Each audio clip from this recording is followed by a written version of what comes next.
పసిడి ధరలు పరుగులు పెడుతూనే ఉన్నాయి. కనీ విని ఎరగని రీతిలో చరిత్రలోనే తొలిసారిగా ఈ ఏడాది 1,00,000 మార్క్ని క్రాస్ చేసింది బంగారం ధర. ఇంకా పెరుగుతూ ప్రస్తుతం 1,33,000గా బంగారం ధర ఉంది. 1979లో ఆ సంవత్సరంలో 120% బంగారం ధర పెరిగింది. మళ్ళీ ఈ ఏడాది 60% ఒక్కసారిగా పెరిగింది. భవిష్యత్తులో పరిస్థితి ఏ విధంగా ఉండబోతుంది? ఈ ఏడాదిలో ఈ విధంగా బంగారం రేట్లు పెరగడానికి గల కారణాలేంటి అని తెలుసుకుందాము. మనతో పాటు సుప్రీంకోర్టు న్యాయవాది, ఆర్థికవేత్త డాక్టర్ జీవీ రావు గారు ఉన్నారు. మిగతా విషయాలను ఆయన మాటల్లోనే అడిగి తెలుసుకుందాము. నమస్తే సార్. సార్, ప్రస్తుతం చూస్తున్నాము బంగారం ధరలు కనీ విని ఎరగని రీతిలో పెరుగుతూనే ఉన్నాయి. అసలు ఈ విధంగా బంగారం ధరలో ఇంత హెచ్చులు ఎందుకు చూస్తున్నాము అంటారు? అయితేనమ్మా, బంగారం ధరలు చాలా కాలంగా పెరగవలసినంత స్థాయిలో పెరగలేదు. కాకపోతే అసలు బంగారం ధరల్లో మార్పులు అంటే ఎక్కువగా పెరగటానికి దారితీసేటువంటి పరిణామాలు ఏంటి అంటే, ఒకటి అంతర్జాతీయ పరిస్థితులు. అంటే ఎప్పుడైనా సరే దేశాల మధ్య యుద్ధ వాతావరణం నెలకొన్నా, లేకపోతే రియల్గా వారు వచ్చినా, గ్లోబల్ అన్సర్టనిటీస్ వల్ల ఆర్థిక పరమైనటువంటి ఇబ్బందులు ఏదన్నా ఒక దేశానికి వచ్చినా, అవే ఎక్కువ దేశాల్లోకి వెళ్ళినా, ఈ ప్రభావాలన్నీ కూడా గోల్డ్ రేట్స్ మీద ఎఫెక్ట్ చూపిస్తాయి. మనం చూస్తే రష్యా ఉక్రెయిన్ వారు మొదలైన తర్వాత ఎప్పటికప్పుడు ఇదిగో ముగిపోతుంది అనుకుంటూనే కాలం గడుస్తుంది, కానీ వారైతే ముగియలేదు. అది అలా ఉండగానే మరోవైపు మరికొన్ని దేశాల మధ్య కూడా ఉద్రిక్త వాతావరణం రావటం, అలాగే ఇండో పాక్ మధ్య కూడా కొంతకాలం ఉద్రిక్త వాతావరణాలు రావటం, అలాగే అమెరికా ఆర్థిక మాంద్యంలోకి వెళ్ళిపోతుందనేటువంటి భయాలు నెలకొనటము, మళ్ళా ట్రేడ్ బ్యారియర్స్ ఒక ఎఫెక్ట్ వల్ల వివిధ దేశాలతో అమెరికా యొక్క సంబంధాలు కొంత దెబ్బతినటము, మరోవైపు నుంచి ప్రపంచ దేశాల్లో ఉండేటువంటి వివిధ బ్యాంకులు అంటే కేంద్ర బ్యాంకులు బంగారం నిల్వలను పెంచుకోవడానికి పోటీ పడుతూ వచ్చాయి. అంటే ఈ రోజున చైనా, అమెరికా, భారత్ ఇలా ప్రధానమైనటువంటి కేంద్ర బ్యాంకులన్నీ కూడా వాళ్ళ యొక్క బంగారం నిల్వలను పెంచుకుంటూనే పోతున్నాయి. నిజానికి బంగారం రేట్లు పెరగటానికి మీరో నేనో ఏదో కొద్దిమంది ఇండివిజువల్స్ బంగారం కొన్నంత మాత్రానికే బంగారం రేట్లు పెరిగిపోవు. బంగారం రేట్లు పెరగటానికి ప్రధానమైనటువంటి కారణం కేంద్ర బ్యాంకులు ఈ బంగారం నిల్వలను పెంచుకోవాలనేటువంటి పట్టుదలకి రావటమే దీనికి ఒక ప్రధానమైనటువంటి మొట్టమొదటి కారణం. తర్వాత రెండో కారణం ఆర్థిక పరమైనటువంటి ఆంక్షలే కానివ్వండి, తర్వాత వివిధ దేశాల మధ్య ఉన్నటువంటి యుద్ధ వాతావరణం కానివ్వండి, తర్వాత మూడోది ఎప్పుడైతే ఎకానమీస్లో కొంత ఇబ్బందికరమైన పరిస్థితులు వచ్చాయో వీటన్నిటి వల్ల స్టాక్ మార్కెట్లో ఉండేటువంటి అవకతవకలు కానివ్వండి, లేకపోతే అక్కడ ఉండేటువంటి ఆటుపోట్లు కానివ్వండి, వీటన్నిటి కారణాల వల్ల ఇన్వెస్టర్స్ కూడా గోల్డే సేఫ్ హెవెన్ ఆఫ్ ఇన్వెస్ట్మెంట్ అనుకోవటం వల్ల బంగారం అలా పరుగులు పెడుతూ వచ్చింది. ఈ పరుగు ఇప్పట్లో ఆగేటువంటి అవకాశం అయితే కనిపించట్లేదమ్మా. అయితే 70,000 ఉన్నప్పుడే వామ్మో తులం బంగారం 70,000 అయింది అని అనుకున్నాము. కానీ ఊహించని రీతిలో 1,00,000 మార్కుని దాటేసింది. ఇప్పుడు 1,33,000గా ఉంది. ఈ ఏడాదిలో 60% బంగారం రేట్లు పెరగడానికి గల కారణం ఏమంటారు? అంటే 2025లోనే ఈ విధంగా పెరగడానికి గల కారణం, ప్రధాన కారణం ఏమై ఉండొచ్చు అంటారు? ముఖ్యంగా 2025లో ఈ విధంగా పెరగటానికి కొన్ని ముఖ్యమైన కారణాలు మనం పరిశీలిస్తే, ఇండియా మనకి ఇప్పుడు రష్యా, అమెరికా ఎంత ప్రయత్నాలు చేసినప్పుడు కూడా ఉక్రెయిన్తో ఉన్నటువంటి వారిని బంద్ చేయలేకపోయారు. సో అదే కాకుండా అంతర్జాతీయ పరిస్థితుల్లో కూడా ఆశించిన స్థాయిలో మెరుగుదలలు రాలేదు. అలాగే అమెరికా టారిఫ్ భయాలు కూడా వివిధ దేశాలని ఎక్కువగా వెంబడించాయి.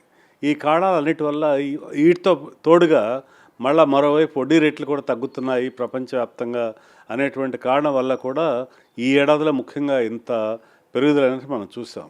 కాకపోతే 1979లో 120% పెరుగుదల అనేటువంటిది అదొక హిస్టారికల్గా జరిగింది, కానీ ఆ స్థాయిలో మళ్ళీ ఈ ఏడాది ఒక 100%, 120% రైజ్ వస్తుందని మనం ఆశించలేము. ఇక్కడ కొంత స్టెబిలిటీ రావచ్చు ఈ 1,30,000 స్థాయిలో. అంటే గోల్డ్ ఇప్పుడు ఈ ఏడాది డిసెంబర్ వరకు, అంటే ఇప్పుడు ఈ డిసెంబర్ అయిపోయింది, మళ్ళీ మార్చి వరకు కూడా మనం చూస్తే ఇక్కడి నుంచి కొద్ది మార్పులతోనే ఉండొచ్చు. అంటే 1,25,000 నుంచి 1,40,000 మధ్య మాత్రమే కదలాడచ్చు ఈ కమింగ్ 3-4 మంత్స్లో కూడా. కాకపోతే లాంగ్ రన్గా ఆలోచించిన ఇన్వెస్టర్స్ ఏం చేయాలంటే, ఇప్పటికే బంగారంలో పెట్టిన పెట్టుబడిని పొరపాటుకు కూడా అమ్ముకోకండి. దాన్ని ఎప్పటికీ కూడా కుటుంబ ఆస్తిగానే ఉంచుకోండి. ఇప్పటికీ లేనటువంటి వాళ్ళు కాస్త తగ్గినప్పుడల్లా దీనిలో కొనేటువంటి ప్రయత్నాలు చేయండి. బంగారం ధరలు ఇంకా తగ్గవా అంటే కాస్త తగ్గుతాయి. కరెక్షన్ లేకుండా వన్ వేలోనే వెళ్తూ ఉంటుందంటే ఎప్పటికీ అలా జరగదు. ఇవాళ 1,33,000 ఉంది. ఈ కమింగ్ 1 వీక్లో మళ్ళా 1,25కో 1,26కో వచ్చే అవకాశాలు పుష్కలంగా ఉంటాయి. కరెక్షన్స్ అనేటువంటిది ఇన్విటబుల్గా జరుగుతూనే ఉంటాయి. ఇంకోటి ఏంటంటే ఫెడ్ వడ్డీ రేట్లు తగ్గించగానే బంగారం ధరలు ఇంకా అనూహ్యంగా పెరుగుతాయి అనుకుంటున్నారు.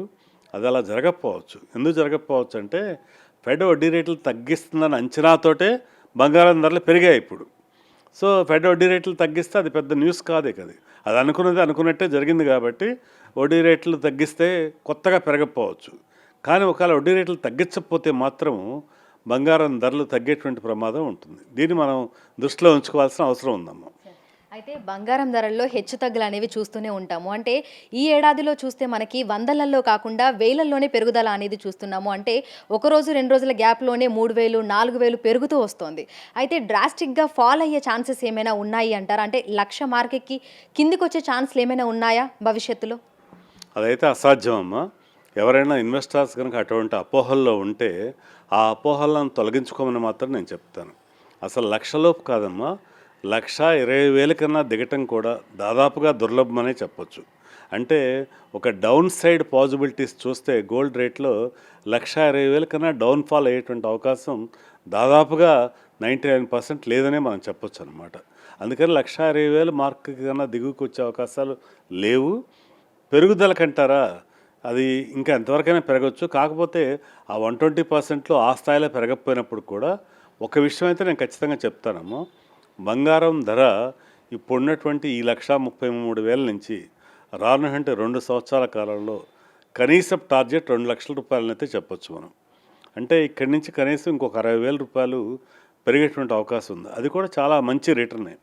అలాగే ఒక 4-5 సంవత్సరాలు కనుక గోల్డ్ ఇలా హోల్డ్ చేయగలిగితే, అంటే 2030 వరకు కూడా ఒక 5 సంవత్సరాలు కనుక గోల్డ్ని ఇలాగే హోల్డ్ చేయగలిగితే 2.5 లక్షల నుంచి ఇంకా ఆ పైకి కూడా గోల్డ్ పెరిగేటువంటి అవకాశాలు ఉన్నాయి.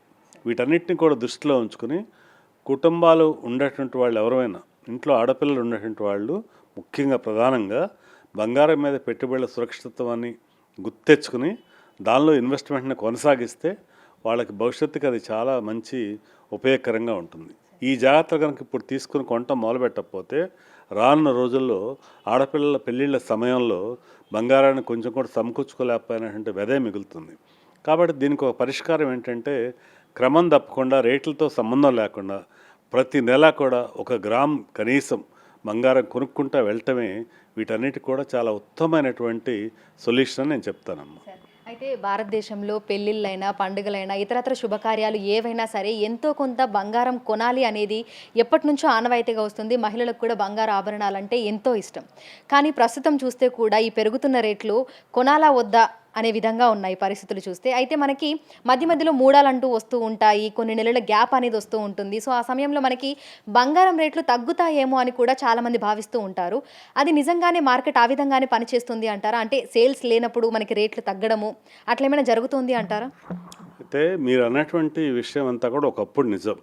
ఏంటంటే ఈ మోడాల్లో పెళ్ళిళ్ళు జరగవు, తర్వాత గృహప్రవేశాలు ఉండవు కాబట్టి ఆ సమయంలో బంగారం మీద పెట్టుబడులు చాలా తక్కువగా జరుగుతాయి అనేది ఒకప్పుడు మాట. అయితే ఇప్పుడు ఏంటంటే పరిస్థితులు మనం గమనించాల్సింది కేవలం భారతదేశంలో పరిస్థితులను బట్టి బంగారం ధరలు మార్పు చేర్పులు జరగవు. సో ప్రపంచవ్యాప్తంగా ఉన్నటువంటి పరిస్థితులు, ముఖ్యంగా ఫెడ్ వడ్డీ రేట్లో మార్పులు కానీ, ఇంటర్నేషనల్గా ఉన్నటువంటి వార్ సిచ్యుయేషన్స్ కానీ, వీటన్నిటి దృష్ట్యానే బంగారం రేట్లో మార్పులు జరుగుతున్నాయి. కాబట్టి ఈ 3 నెలల్లో కూడా బంగారం ధరలు ఇంకాస్త పెరిగే అవకాశం ఉంది. కానీ ఇది మోడం కాబట్టి ఈ సమయాల్లో బంగారం ధరలు తగ్గిపోతాయని మాత్రం ఆశించవద్దు. కాస్త కరెక్షన్ వస్తే కూడా ఆ కరెక్షన్ మనం ఫ్రెష్ ఇన్వెస్ట్మెంట్కి ఒక ఆయుధంగానే ఉపయోగించుకోవాలి. నేను అందుకే దీని సొల్యూషన్ ఏం చెప్తున్నానంటే రేట్ల అప్ అండ్ డౌన్ గురించి మీరు ఆలోచించకుండా క్రమం తప్పకుండా ఒక స్టాక్ మార్కెట్లో ఎలా సిస్టమేటిక్ ఇన్వెస్ట్మెంట్లో నెలకు ఒక 5,000 రూపాయలు ఎట్లా ఇన్వెస్ట్ చేస్తారో ఆ రకంగా బంగారంలో కూడా క్రమం తప్పకుండా ప్రతి సామాన్యుడు కూడా అట్లీస్ట్ 1 గ్రామ్ బంగారాన్ని కొనుక్కుంటూ పోతే ఒక 5 ఏళ్ల పాటుగా వాళ్ళకి అది ఎంతో ప్రయోజనకరంగా ఉంటుందమ్మా. అంతేగాని ఈ మోడాలు చూసో లేకపోతే ముహూర్తాలు చూసో బంగారాలు కొనాలని అనుకోవటం మంచిది కాదు. రెగ్యులర్గా ఇన్వెస్ట్ చేయటమే మంచిది. ఈ ఏడాది చివరి నాటికి అంటే డిసెంబర్లోకి మనం ఎంటర్ అయిపోయాము. ఈ ఏడాది చివరి నాటికి పరిస్థితి ఏ విధంగా ఉండే అవకాశం ఉంది అంటారు? మళ్ళీ అంటే ఇప్పుడు 1,33,000 ఉంది. ఇది ఇంకా పెరిగి 1,50,000కి వెళ్ళే ఛాన్స్ ఏమైనా ఉంది అంటారా? ఏమాత్రం లేదమ్మా. అంటే అది అంతకన్నా దురాశ ఇంకోటి లేదు. ఇప్పుడు 1,33,000లో ఎవరైనా ఇన్వెస్ట్ చేసిన వాళ్ళు మళ్ళీ ఈ 30 రోజుల్లో ఇది 1,50,000 అయ్యే అవకాశం ఉందంటే ఏమాత్రం లేదు అటువంటి అవకాశం. మ్యాక్సిమం ఇక్కడి నుంచి పెరిగితే ఇంకొక 3-4 వేల రూపాయలు పెరగచ్చు. బట్ డౌన్ సైడ్ రిస్క్ కూడా ఉంది. ఇక్కడి నుంచి నా ఒపీనియన్లో ఏంటంటే 1,25,000 నుంచి 1,40,000 మధ్యలోనే కదలాడే అవకాశం ఉంది. అంతకు మించి కమింగ్ ఈ మంత్లో మాత్రమే అంతకు మించి పెరిగే అవకాశాలు లేవు.